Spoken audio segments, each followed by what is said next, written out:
Bienvenidas a su canal Sinceramente Apasionadas. Les habla Alfonsina. Continuamos con este magnífico libro de Edith Wharton, que está tan bien llevado, chicas, que yo me imagino cada escena y yo digo, Dios mío, ¿cómo era vivir entre comillas, la sociedad neoyorquina? ¿Cómo se manejaban esos hilos por los clanes y las matriarcas de esos clanes? De verdad, chicas, que, híjole, eran verdaderas maestras.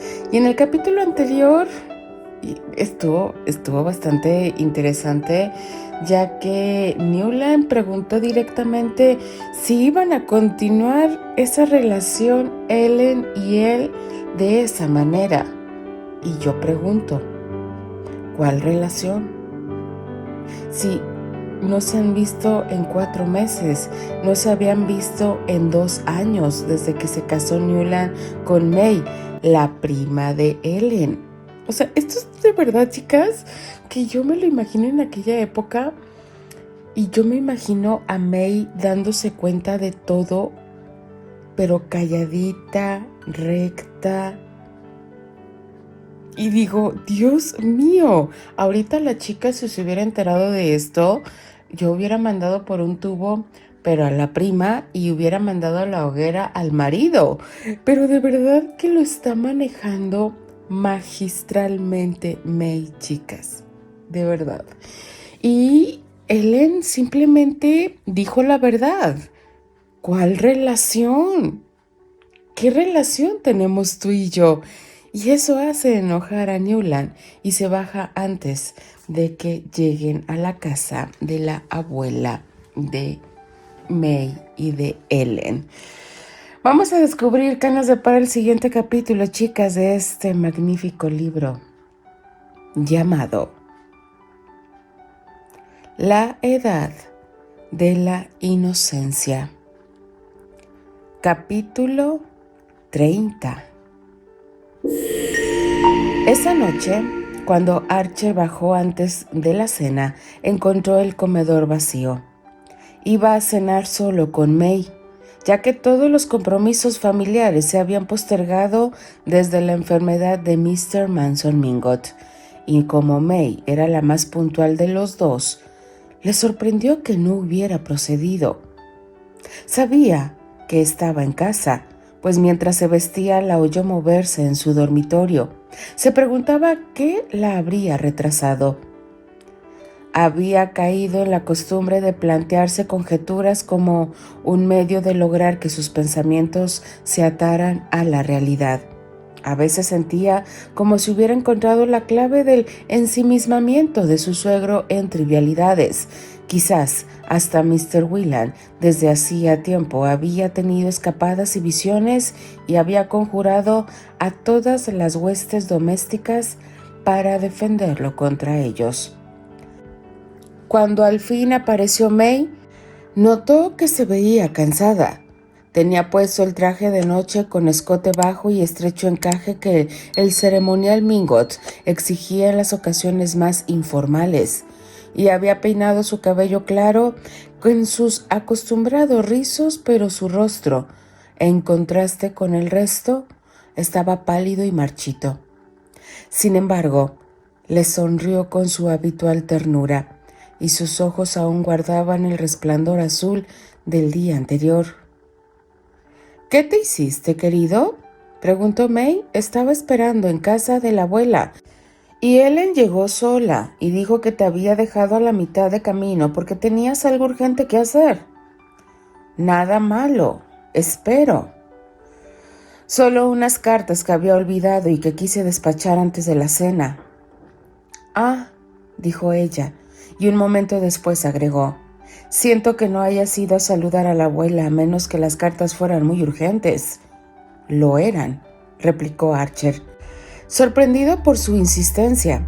Además, no veo para qué tenía que ir a casa de tu abuela. Yo no sabía dónde estabas. Ella se volvió y se dirigió hacia el espejo sobre la chimenea, viéndola parada allí, con su largo brazo levantado para afirmar un mechón que se escurría fuera de su lugar en el intrincado peinado. Archer se sorprendió al advertir algo lánguido y poco elástico en su actitud, y se preguntó si la monotonía de sus vidas pesaba también sobre ella. Luego recordó que al salir esa mañana de la casa, le había gritado desde lo alto de la escala que lo esperaba donde su abuela para volver juntos a casa. Él había contestado con un alegre sí, y luego, absorbido en otras visiones, olvidó su promesa. Ahora se sentía mortificado por el remordimiento, aunque le irritaba que en una omisión tan banal le fuera echado en cara después de casi 2 años de matrimonio. Estaba cansado de vivir en una perpetua y tibia luna de miel, sin el calor de la pasión, pero con todas sus exigencias. Si May hubiera expuesto abiertamente sus motivos de queja, sospechaba que tenía muchos. Él hubiera podido borrarlos en medio de risas, pero ella había sido educada para esconder sus heridas imaginarias bajo una sonrisa espartana. Para disfrazar su propio fastidio, preguntó por la salud de su abuela, a lo que respondió que Mr. Mingot iba mejorando, pero que se había sentido muy afectada por las últimas novedades acerca de los Beaufort. ¿Cuáles novedades? Parece que van a quedarse en Nueva York. Creo que él entrará en un negocio de seguros o algo así. Están buscando una casa más pequeña. Lo descabellado del caso estaba fuera de discusión y se fueron a cenar sin mayor comentario. Durante la cena la conversación giró en torno a su acostumbrado y limitado círculo, pero Archer notó que su mujer no hacía alusión a Madame Olenska ni a la recepción que le brindara Catherine. Se lo agradeció sin dejar de sentir que el hecho era bastante inquietante. Subieron a la biblioteca a tomar café y Archer encendió un cigarrillo y tomó un volumen de Michelet.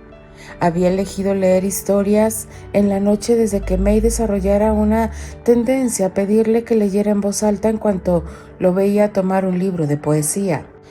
No era que le disgustara el sonido de su propia voz, sino que los comentarios de May eran absolutamente previsibles. En la época de su noviazgo, ella simplemente hacía eco de lo que él decía.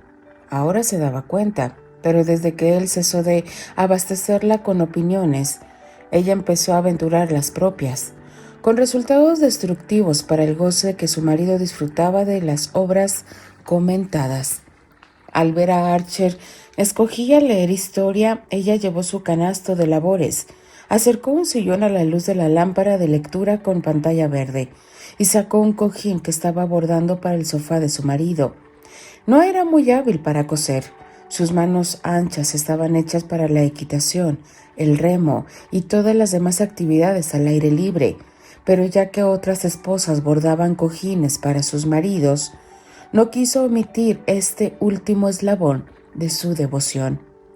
Estaba tan bien situada que, con solo alzar la vista, Archer podía verla inclinada sobre el bastidor, con mangas hasta el codo que cabían en volantes por los brazos firmes y redondos. En su mano izquierda brillaba el zafiro de compromiso sobre el ancho anillo de oro, y la mano derecha clavaba diligentemente la aguja en la tela. Sentada así, con la despejada frente iluminada por la luz de la lámpara, Archer se dijo con íntimo secreto desaliento que siempre sabría los pensamientos que había dentro de ella, que nunca, en todos los años venideros, lo sorprenderían con un inesperado estado de ánimo, con una nueva idea, una debilidad, una crueldad o una emoción. Ella había gastado toda su poesía y su romance durante el noviazgo. La función estaba agotada porque había pasado la necesidad. Ahora ella simplemente maduraba como una copia de su madre y en forma misteriosa, dentro de su propio proceso, trataba de convertirlo a él en otro Mr. Whelan. Dejó su libro y se levantó impaciente, y de inmediato ella alzó la cabeza. ¿Qué sucede? Esta habitación está sofocante. Necesito un poco de aire. Había insistido en que las cortinas de la biblioteca debían deslizarse de un lado al otro en una barra, de modo que pudieran cerrarse de noche en vez de permanecer clavadas a una cornisa dorada e inamoviblemente enlazadas sobre visillos de encaje. Igual que en el salón, las corrió y empujó el marco de la ventana, inclinándose hacia afuera, hacia la noche helada. El simple hecho de no ver a May sentada junto a la mesa, bajo la lámpara, el hecho de ver otras casas, techos, chimeneas, de sentir otras vidas aparte de la suya, otras ciudades más allá de Nueva York y un mundo entero más allá de su mundo, le limpió la mente y le ayudó a respirar con mayor facilidad.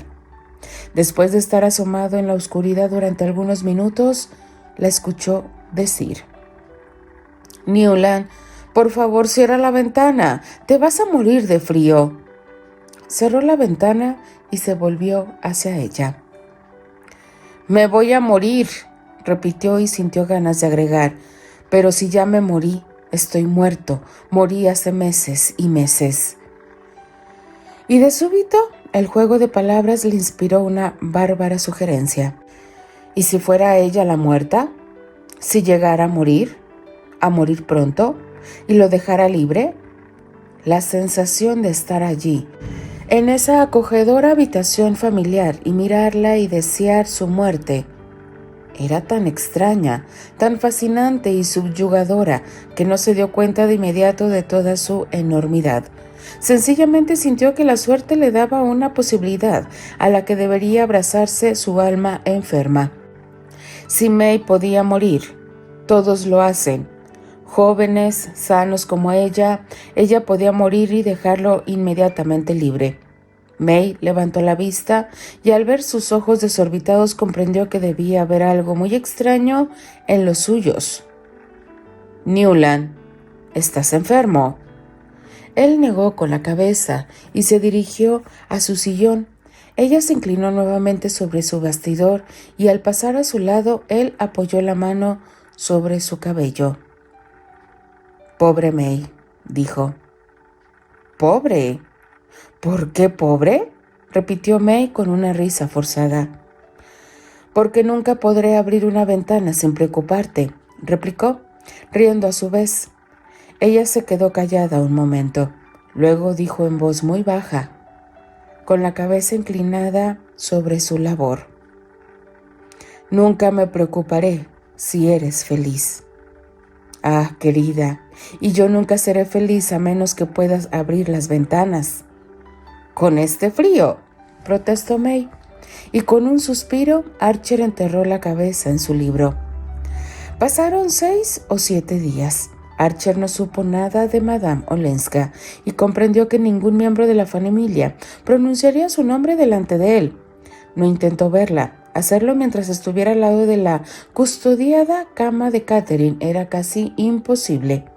Se dejó arrastrar por la incertidumbre de la situación consciente, pero en una capa inferior a la superficie de sus pensamientos, de haber tomado una resolución que se le viniera a la mente cuando estaba asomado por la ventana de la biblioteca, respirando la gélida noche.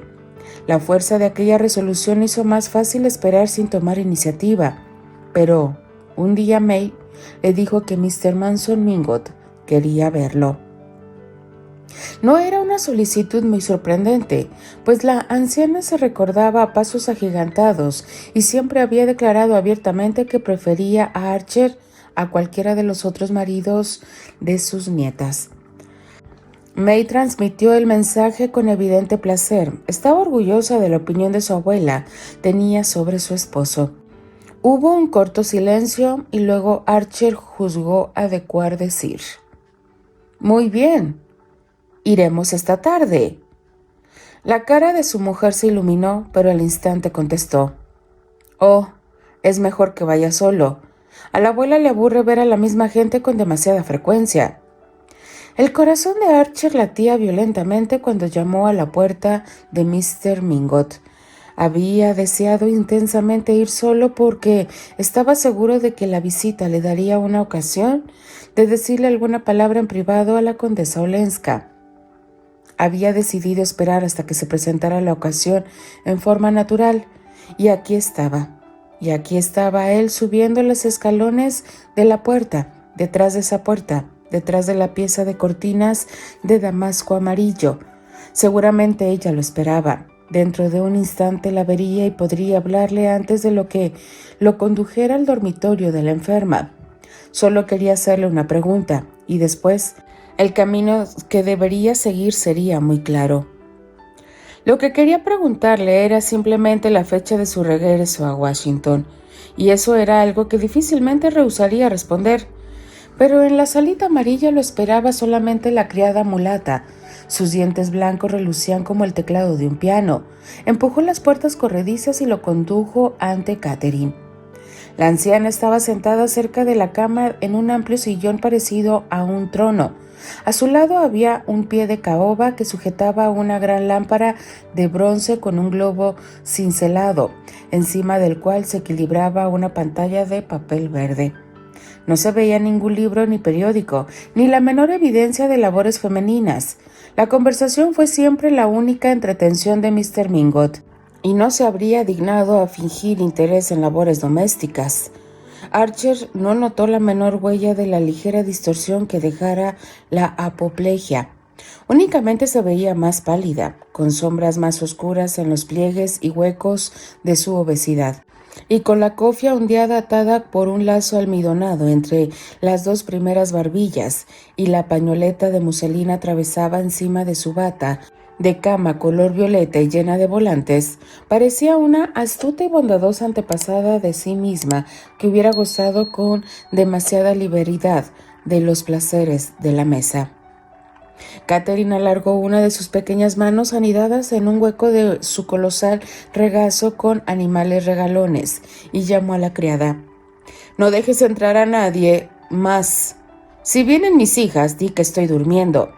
Desapareció la criada y la anciana se volvió hacia su nieto.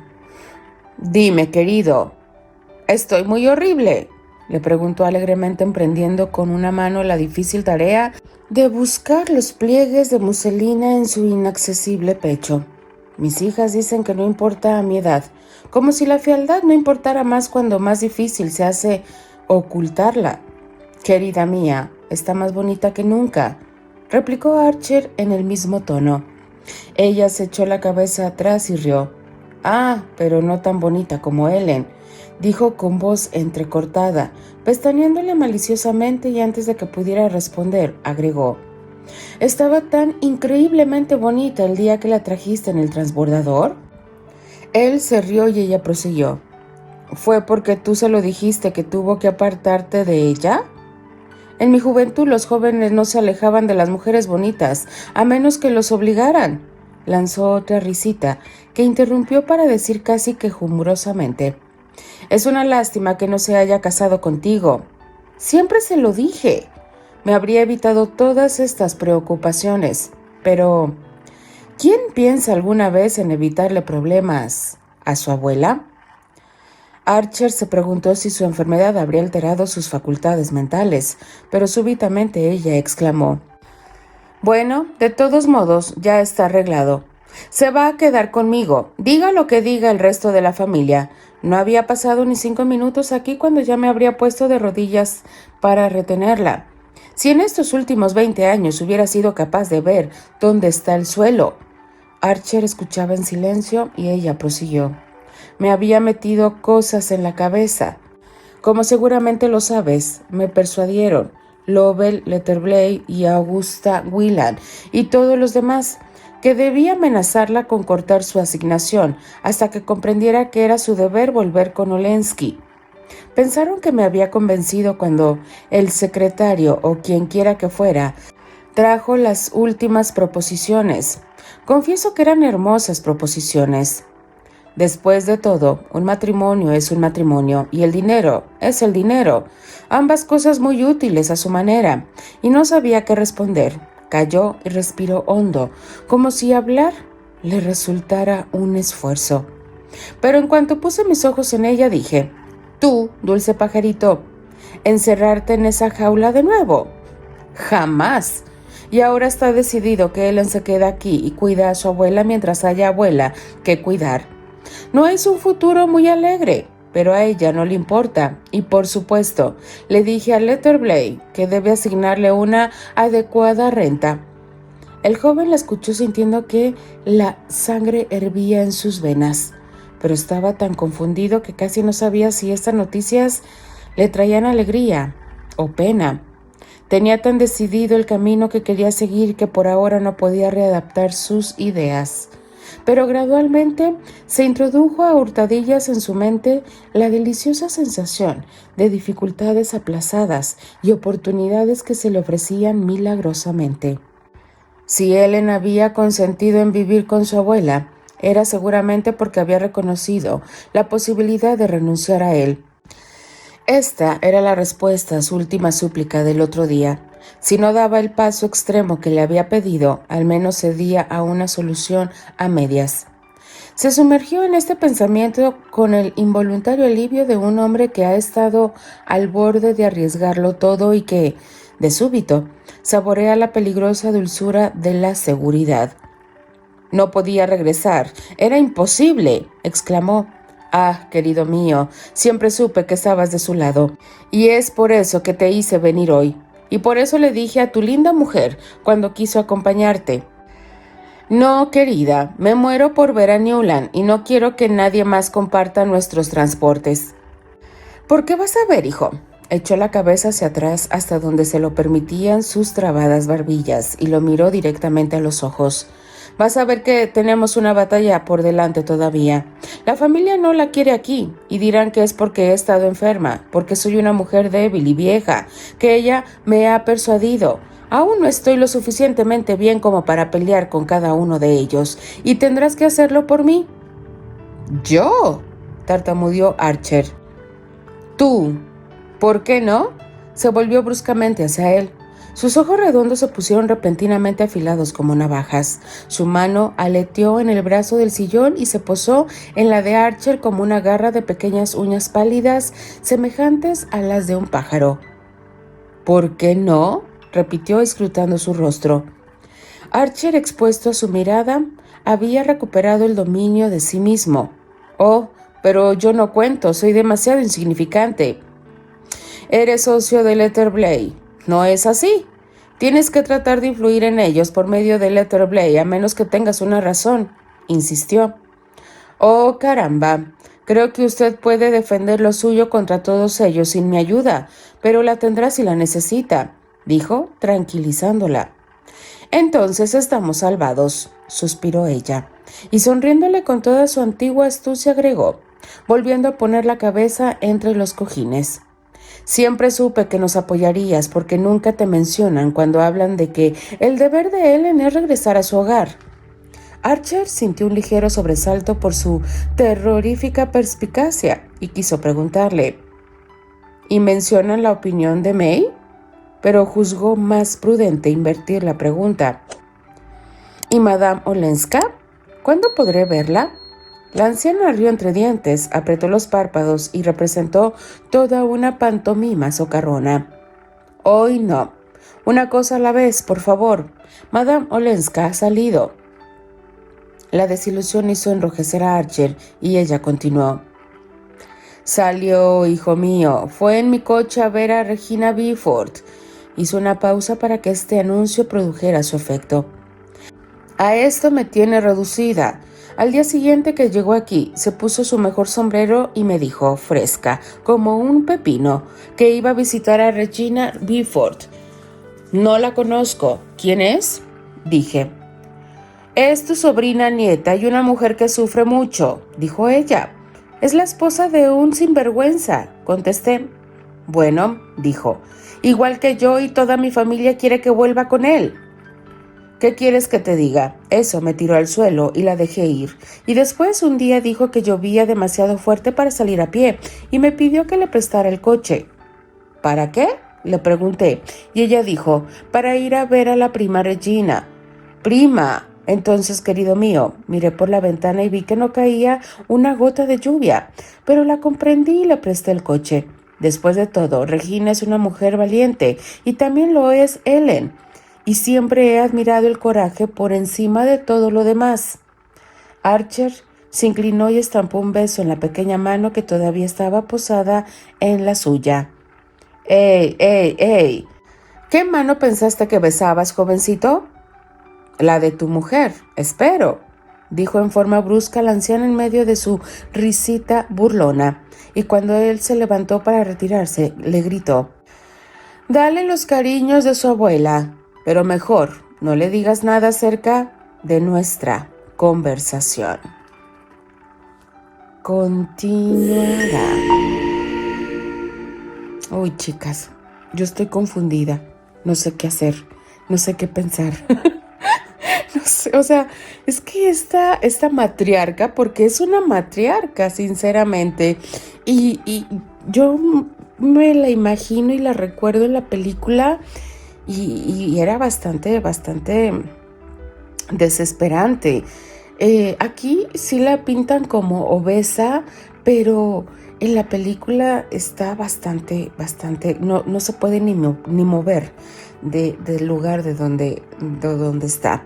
Pero bueno, chicas, esta historia está vueltas y vueltas de 180 grados.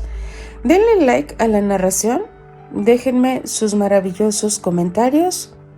Yo simplemente me despido. Les habla Alfonsina, la chica de los labios rojos, y de parte de las apasionadas. Nos escuchamos en el siguiente capítulo. Adiós.